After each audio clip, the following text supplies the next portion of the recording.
Voldria contar un conte perquè és el meu territori i és on em trobo més còmoda. És un conte que em va contar una vegada un magnífic escriptor basc.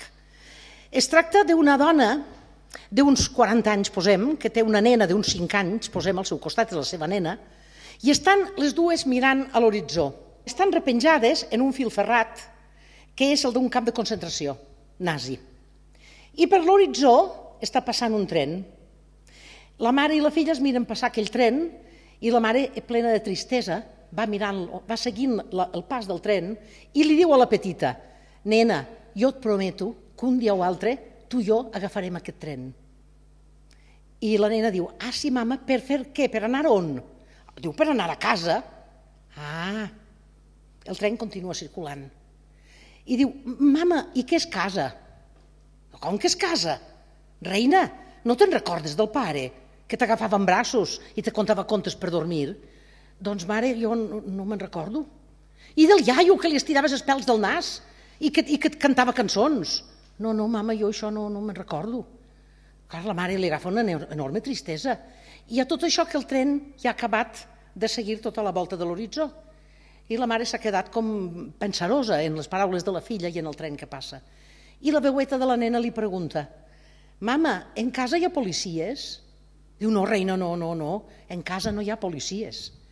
Mama, en casa hi ha vigilants? No, no hi ha cap vigilant. Hi ha soldats que ocupen la casa? No, reina, no hi ha res d'això. I la nena diu allò que jo considero una frase genial. La nena contesta: ai, que bé, així quan arribem a casa podrem fugir quan voldrem. I així hem viscut 300 anys. Trencar freudianament això serà molt difícil. Doncs bé, escolteu, si la relació és de pare-mare o és de marit i muller, la independència dels nostres fills està cantada. La guanyaran, vulguem o no vulguem, i siguem possessius o no ho siguem com a pares. Tots en tenim experiència d'això. Però és que si són marit i muller, escolteu quants anys fa que es va aprovar la llei del divorci. Per què no ens deixen divorciar-nos si nosaltres no volem continuar vivint en companyia d'aquell senyor que es diu Estat? En quin dret diuen que això és un delicte? En quin dret es planten davant de nosaltres i ens ho impedeixen? No hem establert que som iguals davant de la llei? Doncs els pobles també són iguals davant de la llei. I el camí per arribar-hi a d'això està a l'abast de la nostra mà. Quan tinguem la independència o estiguem a punt de tenir-la, prepareu-vos que ens insultaran com a poble cada dia. Però sabeu què m'ha cridat l'atenció de veritat? Que algunes de les crítiques més ferotges han vingut de boques independentistes. Estic parlant de persones individuals, no d'agrupacions i de partits als quals respectem a tothom. I m'ha cridat molt l'atenció que diuen: és que aquest és el pitjor camí, és que aquesta gent són uns frívols, és que aquesta gent són uns aventurers. I a mi m'agrada, quan veig la realitat, m'agrada pensar què està passant. Hi ha gent que la renya, la realitat. A mi m'agrada més analitzar-la. Així que m'he posat a pensar per què hi ha aquestes crítiques. I fent memòria, com que tinc anys, puc fer memòria bastants anys. I he dit: caram, això ha passat moltes vegades. Allò que diuen que estem sempre desunits, que si no ens entenem entre nosaltres, que l'independentisme sempre s'atomitza.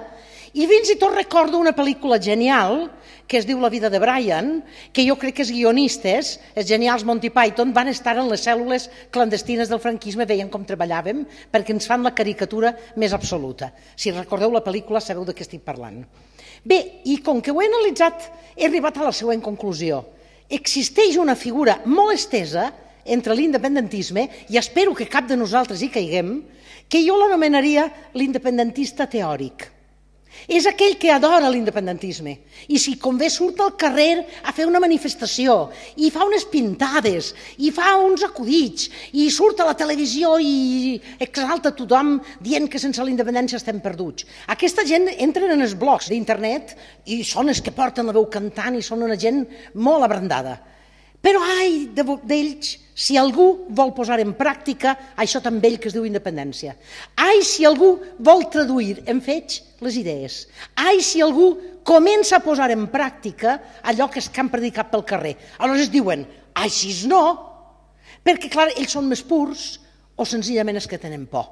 Mireu, hi ha moltíssima gent, no sols en l'independentisme, que són uns revolucionaris molt curiosos. Voldrien fer una revolució sense que es notés. I aquests volen la independència sense que es noti.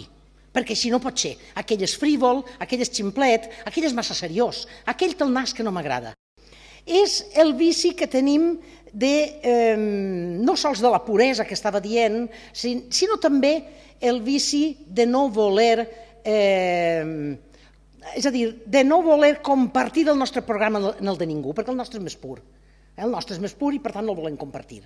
La independència és un programa molt seriós, molt rigorós i que el tenim a l'abast de la mà. Per primera vegada en la història hi ha un partit que la vol de debò i per primera vegada en la història la societat catalana la vol de debò.